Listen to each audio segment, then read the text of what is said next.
Seperti kegiatan dari tempat ini, baik doa puasa, ibadah raya, dan sebagainya, rasa-rasanya kita bukan hanya tahu, tapi kita mulai mengerti.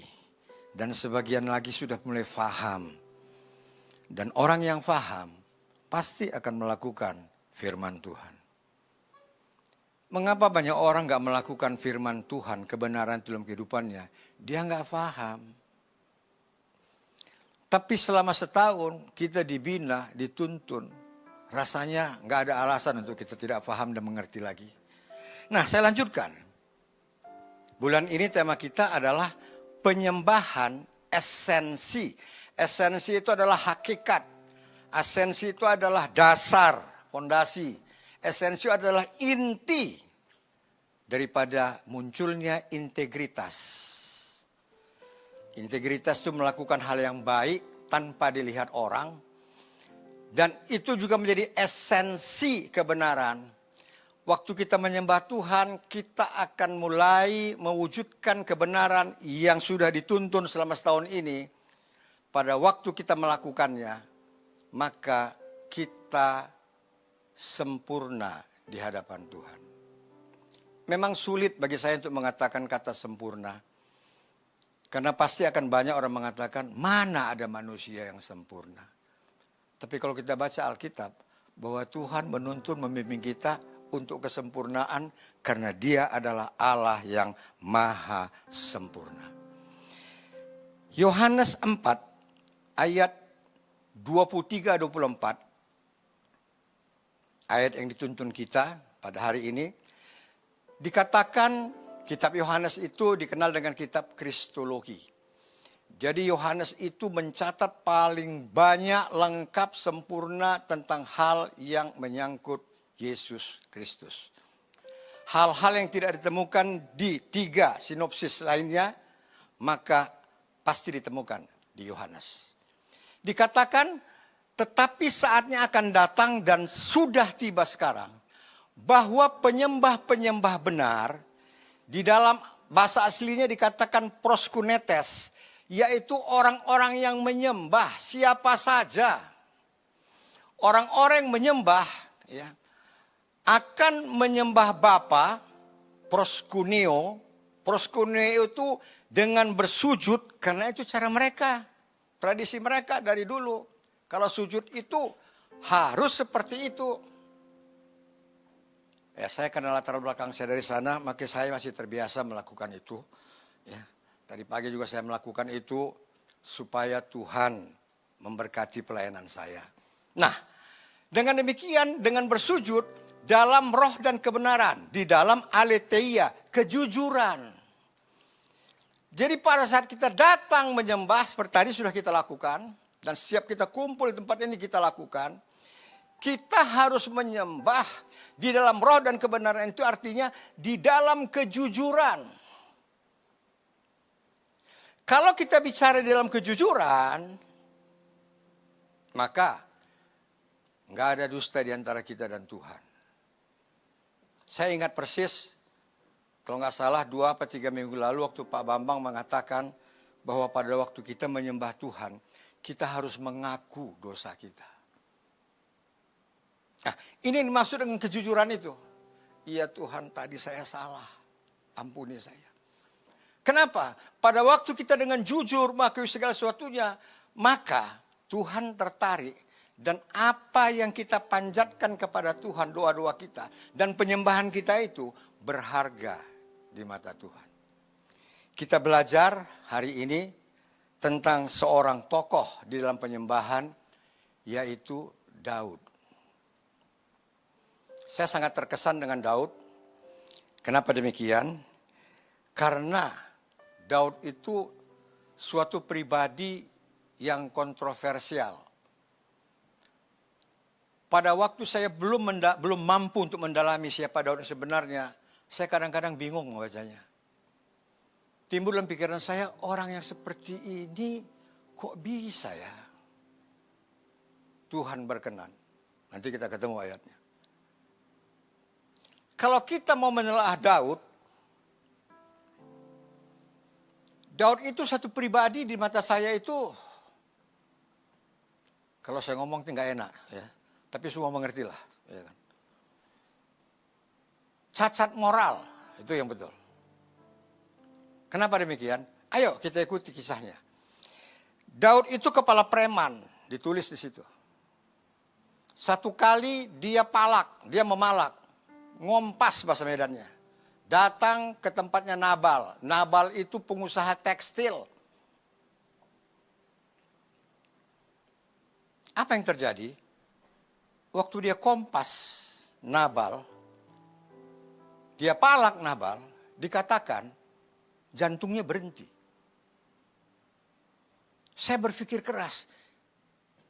Berapa takutnya Nabal dengan Daud sampai dipalak begitu saja, game over. Saya pikir lama itu. Tapi lama-lama ya, karena kita mau mikirkan, kita pasti dapat jawabannya. Nah, dugaan saya, ya, kalau bahasa di STT Pelita Kebenaran, patut diduga. Patut diduga, Daud itu datang ke Nabal, bukan karena dia lapar, minta uang makan. Bro, gua lapar nih, kasih gua makan. Kalau enggak gua acak-acak tempat lu ini. Enggak. Kali ini dia datang enggak seperti itu. Kali ini datang kepada Nabal. Bal, lu itu, gue udah lindungin lu itu, gue hitung-hitung udah 5 tahun, 10 tahun. Nabal tanya, terus apa yang gue harus bikin? Separuh saham perusahaan lu kasih gue. Kalau enggak, lu tahu sendiri. Nah, makanya berhenti jantungnya. Sesuatu yang berat bagi Nabal. Oke, Alkitab mencatat Nabal mati. Selesai? Belum. Dicatat di Alkitab. Istri Nabal namanya Abigail di KTP-nya. Dikatakan cantik. Kalau yang seusia saya pasti tahu. Mungkin dulu dia ratu kacamata di Pantai Cermin, ratu kebaya gitu kan. Cantik. Apa yang terjadi? Diambil sama Daud menjadi istrinya. Lihat pribadi Daud, sosok Daud. Saya mulai dari situ. Supaya kita ketemu nanti. Kenapa di kisah para rasul Tuhan berkenan. Oke. Kemudian Daud itu nggak berhenti sampai di situ. Tapi Daud itu mengerti.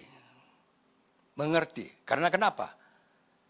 Lebih 50%, kalau nggak salah saya minggu lalu, Pak Robert buka, lebih 50% Mazmur yang 150 itu gubahan Daud. Artinya kalau kita mengikuti Mazmurnya, dia begitu dekat dengan Tuhan dan Tuhan dekat dengan dia. Berangkat daripada kenyataan Daud tadinya.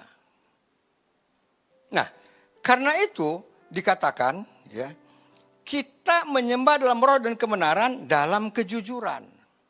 Kenapa Tuhan minta itu? Karena aletheia, kejujuran itu adalah merupakan sifatnya Allah. Kita lihat. Mazmur 24 ayat 3 dikatakan, ya, Mazmur 24 ayat 3 mengatakan,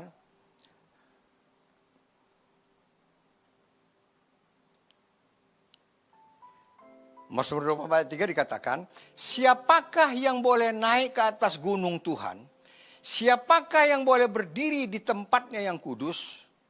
Satu, orang yang bersih tangannya dan murni hatinya, yang tidak menyerahkan dirinya kepada penipuan dan yang tidak bersumpah palsu. Itu syaratnya. Kalau kita terjemahkan dalam konteks kita pagi hari ini, siapakah yang boleh menaikkan penyembahannya kepada Tuhan? Sudah kita lakukan tadi. Syaratnya orang yang bersih tangannya dan murni hatinya, jujur, yang tidak menyerahkan dirinya kepada penipuan dan yang tidak bersumpah palsu. Dialah, kitalah yang akan menerima berkat dari Tuhan dan keadilan dari Allah yang menyelamatkan dia. Jadi, Integritas, kita bungkus dulu satu, integritas itu merupakan sifat Allah. Makanya pada waktu kita diarahkan, dituntun oleh gembala kita bahwa penyembahan itu harus disertai dengan aletheia, kejujuran, mengaku segala kesalahan kita. Itu yang dicari Tuhan. Kadang-kala kita salah konsepnya. Saya nggak tahu apa kita berpikir terlalu maju atau terkebelakang, saya nggak ngerti. Ya kalau Tuhan mau mengampuni, ya ampunilah. Dia kan Tuhan yang maha pengampun. Nggak gitu bro, sis. Tuhan mau kejujuran. Tuhan mau pengakuan dari mulut kita sendiri. Aku salah. Itu yang dia mau tunggu. Itu yang dia mau tunggu. Pada waktu itu dia bereaksi. Kita lanjutkan. Nah, kembali kepada Daud. Tadi saya gambarkan satu tentang keberadaan Daud. Kepala preman. Sekarang saya tambah satu lagi. Daud itu,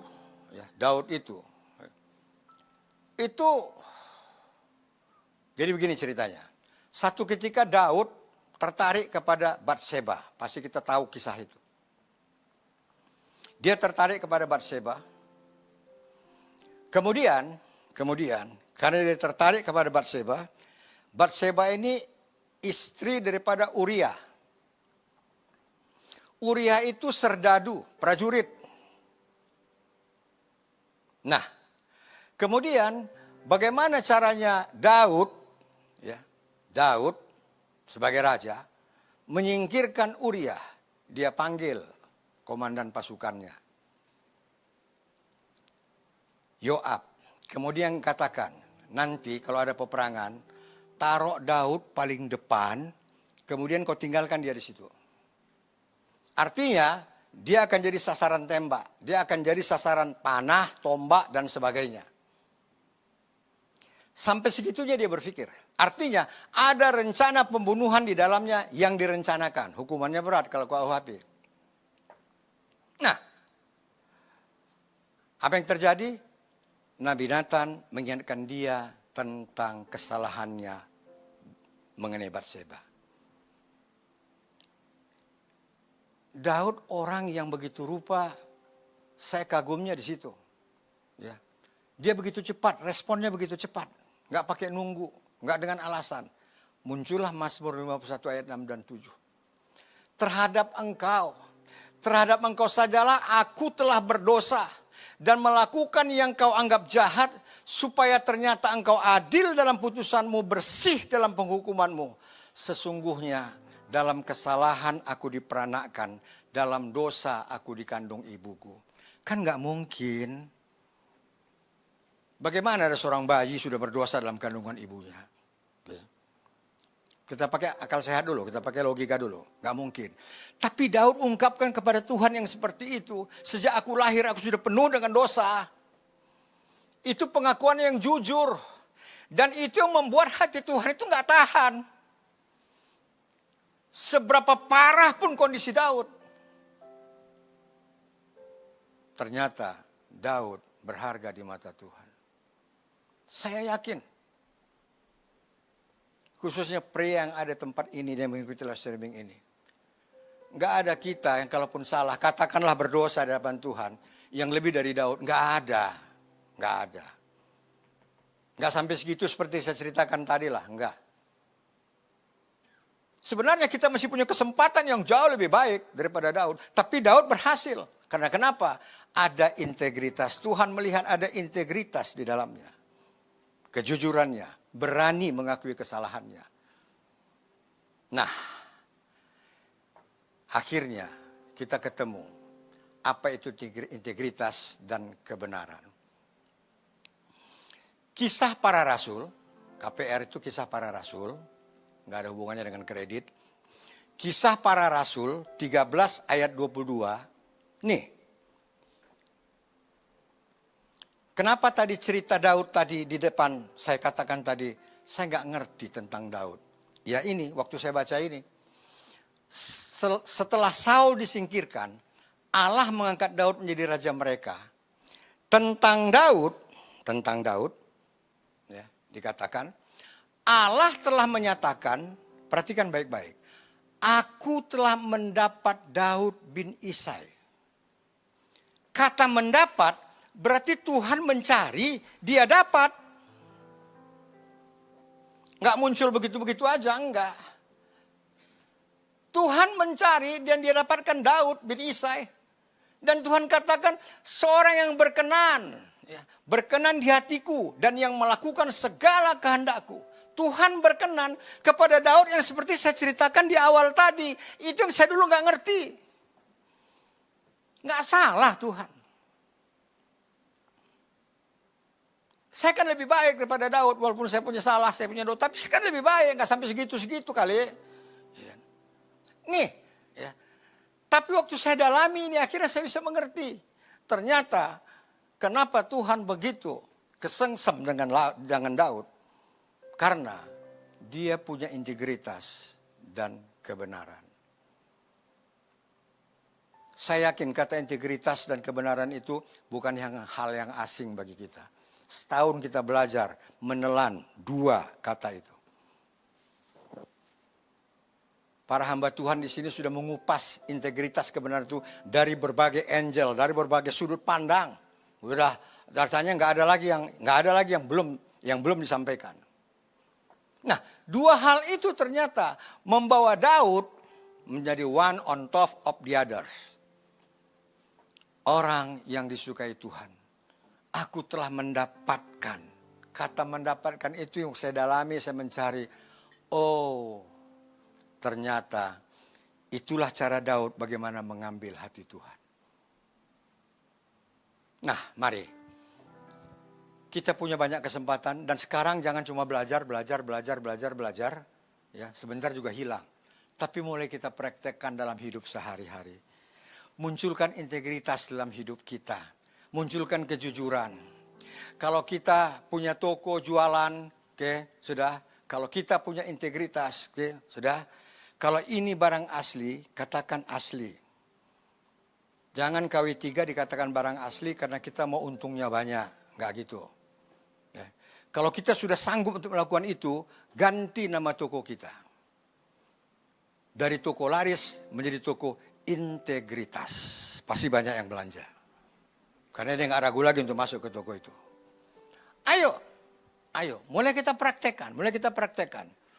Kalau kita salah, katakan, saya salah. Itu jujur, saya salah. Selesai. Nah, dengan demikian, pada waktu kita memiliki integritas itu, baru kita bisa melakukan kebenaran. Kalau tidak, kita terganjal dengan yang integritas itu. Tampilannya aja yang hebat. Nggak ada yang beres itu. Ya, gayanya aja itu. Khotbahnya aja yang bagus itu. Kelakuannya nggak kayak begitu. Nah ini yang selalu menjadi sandungan bagi kita. Kenapa? Saya tutup. Karena kebenaran itu sesuatu yang tidak mudah. Jangan kira menyampaikan kebenaran, berbuat kebenaran itu kita disukai orang. Belum tentu.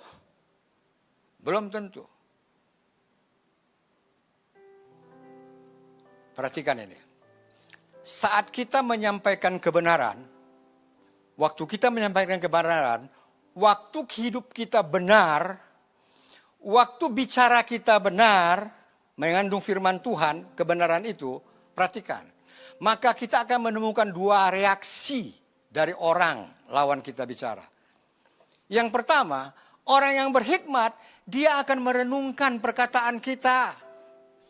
Dia akan merenungkan dan melihat perubahan hidup kita. Iya ya, dia dulunya bla bla bla bla, sekarang itu kok bisa begitu. Nah, itu dia renungkan. Bahwa ada Tuhan di dalam kita. Ada Tuhan. Tetapi bagi orang yang tanpa hikmat, dia akan tersinggung. Kenapa? Karena sulit meyakinkan lalat bahwa bunga jauh lebih indah daripada sampah. Waktu kita mengatakan kebenaran, waktu hidup kita benar dilihat orang, dan orang belajar daripada kehidupan kita, dengar baik-baik. Kita ingin merubah lalat menjadi kumbang, yang mainnya nggak di sampah, tapi menikmati madu dari bunga yang indah.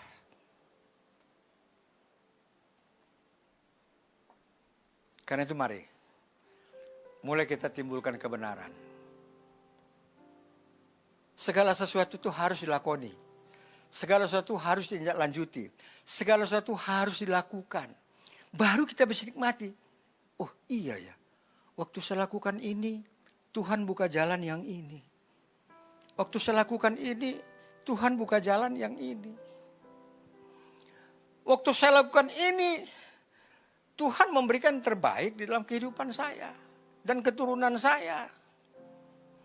Semuanya itu bukan mendengar kesaksian orang, tapi kita punya kesaksian diri sendiri.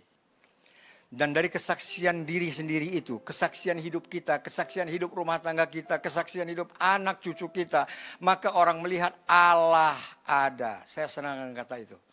Allah ada. Dan waktu orang melihat kita berhasil karena Allah ada, maka setiap orang ingin berhasil seperti kita, maka kita sudah menjadi penginjil yang hebat di sekitar kita tanpa ada orang yang mengetahui. Bapak Ibu dikasih Tuhan Yesus Kristus, semua Bapak Ibu yang ada di rumah menikmati live streaming ini, siapapun kita bersyukur. Ada pemimpin-pemimpin yang mau memikirkan tentang hal ini. Ada pemimpin yang mau menggali bagaimana caranya Alkitab itu tidak hanya dibaca, tidak hanya dihafal, tetapi dimengerti, difahami, dan dilakukan. Tujuannya apa dari pemimpin-pemimpin ini?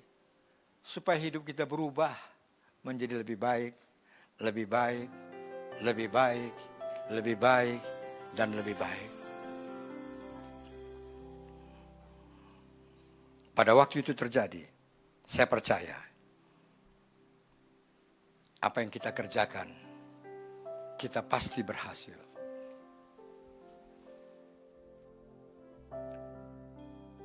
Dan kita tidak akan ragu untuk menjalani kehidupan ini. Buktinya, mulai ada gambarannya, mulai ada hasilnya, mulai ada buahnya. Setahun kita terkurung dalam kondisi hari-hari ini. Segala sesuatu tatanan rusak.